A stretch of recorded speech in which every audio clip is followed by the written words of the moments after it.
Well, and that authenticity is so important and kind of living and breathing it where it's like, that doesn't make sense to me and I love this thing. And it's one of those things where in order to really get something and understand something from a marketing standpoint, you really have to like live and breathe it and love it. And because of just the nature of work, you don't always like live and breathe the product that you're working on, which goes back to the importance of speaking with your customer, getting the data that just shows us like, okay, well, everybody spends very little time on this thing and they are all in on this thing, even though the product teams and other teams internally are really trying to push this thing because we think it's going to do this thing and maybe it will and maybe it won't. But we we built it without talking to the customer, so it's no surprise nobody's using it, or it's not being surfaced in a way that makes sense in the flow and in the way that the user is using it versus the way we want them to use it. Mm-hmm. And so those types of things, especially at scale, are kind of never ending. And I think that going back to the customer, having a closer connectivity to your users and really understanding the path that people are taking, there's these things called, I can't remember what they're called. I think they're called desire paths. And there's a whole subreddit about this, which is a really kind of a funny thing when you hear what a desire path is. And we've all seen them. They're very common on college campuses where you have the sidewalks that are paved, and then you have these like beaten paths of where people actually walk.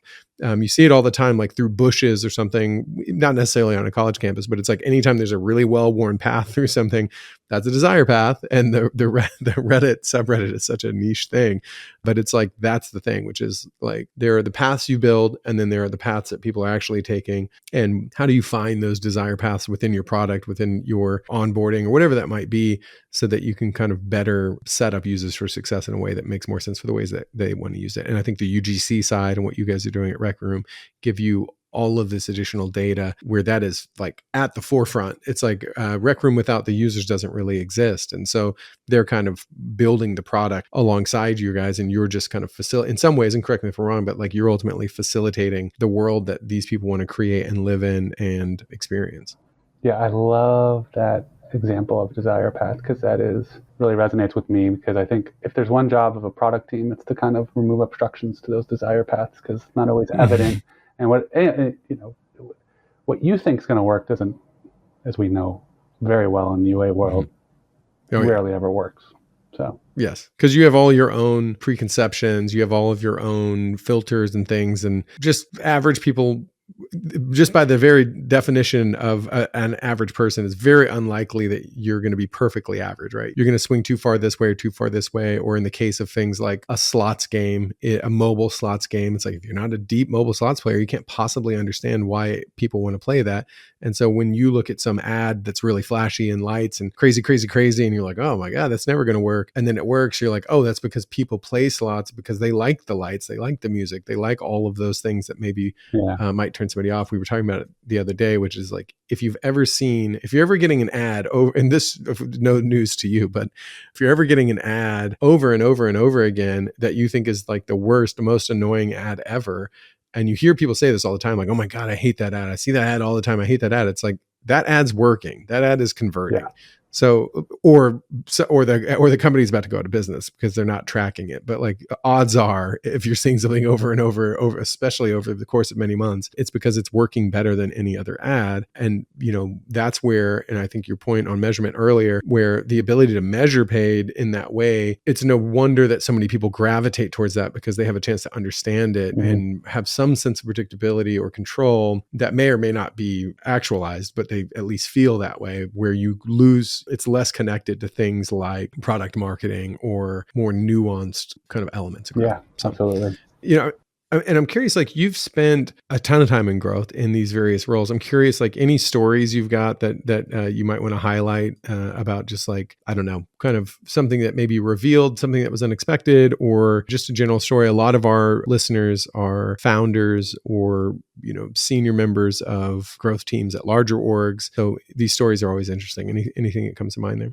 Yeah. Well, I think like it's kind of walk through the Jam City model, if you will, because we were really a performance marketing machine, and it was all about identifying games that we could scale, where the studios either didn't have the resources or the sophistication to do it themselves. And so one probably like our biggest kind of success here. Well, there's several, but Disney, which has a long history of getting in and out of the gaming business, they, every 5 years decide they want to get back into it, and every 5 years they decide they want to get out of it. Mm-hmm. So we were on the tail end of them deciding to get out of it, Yeah. and they had this game called Disney Emoji Blitz, which was a match 3 game with emoji Disney characters that you could then also get a keyboard in your phone that had all the emojis, Disney emojis. And this game was doing about 35, 40 million a year, and we acquired the game and the studio, and we're able to scale that to about 80 to 100 million a year with no change other than marketing. And really what we did over that time was like probably 3 major areas where first one was just data. It was just like, let's really get our analytics in and understand what the LTV of these users look like, what the trajectory of those LTVs look like.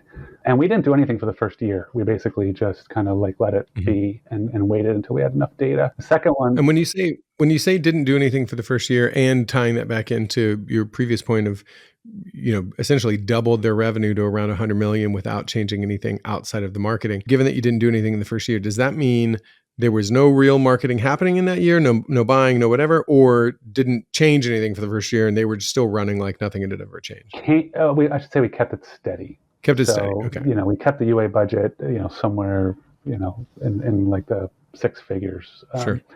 And just kept it kind of where it was when Disney had it. Okay. And so observed for a year and kind of. And what I should say was that at that time, Disney was fixated on a 1-year payback. So basically we were like, okay, let's keep the budget where it is. We'll get the 1-year payback. Mm-hmm. And so kind of use that 1 year to really capture a lot of analytics, testing. I think at this point we took over the game and we start testing new campaigns, testing, with our existing match 3 catalog, we kind of knew, what to go ahead and just launch. Yeah. And then on the creative side, we ran, a very long 6-month to 8-month creative testing process to kind of get everything in place. And so these are all things that, Disney wasn't really doing. Yep. And then once all that was in place, we started scaling. And so what I always want to understand is, how does the ROI perform at scale? What are the diminishing returns as we scale? And so we were able to basically start 2xing, 3xing spend with really no change to ROI. And part of this was, Disney was just a little gun shy about spending that much money. Other part was they were very fixated on 1 year. And so, we started seeing, as we 2x, 3x, that ROI slipping a little bit later. And we eventually got up to about 5 to 6x the spend. We were able to basically map out that the amount of money we were making was the same as the 1 year at about 5 to 6x on total profitability. So what I mean by that is it was really our ability to kind of look at long-term LTVs and look at long-term ROI that really gave us the knowledge to scale this game and understand the profitability over 2 to 3 years versus just a 1 year window. And I think a lot of traditional companies and even boards and investors I talk to, they get kind of fixated on this like either 1 year payback or 200% ROAS, or like 150% ROAS. You kind of have to be in that range. And I think they're kind of, missing the forest for the trees kind of thing. So if we're spending $500,000 a month at 200% ROAS, we're spending 500, we're making a million minus 5, we're about 500 in profitability every month. If we were able to, 3x that to 1.5 million a month and our ROAS lowered to 150% ROAS, we'd be doing 1.5 million for, 2.25 million in top line minus the 1.5, we'd be making 750K in profit.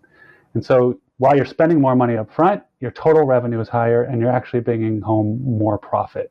And so it's kind of understanding that scale and where your long-term ROAS is. And I think that's a big thing that helped a lot of sophisticated gaming companies scale, in that they're willing to increase their return on ad spend if you can scale enough where the total profit is more than it was at the small level of spend.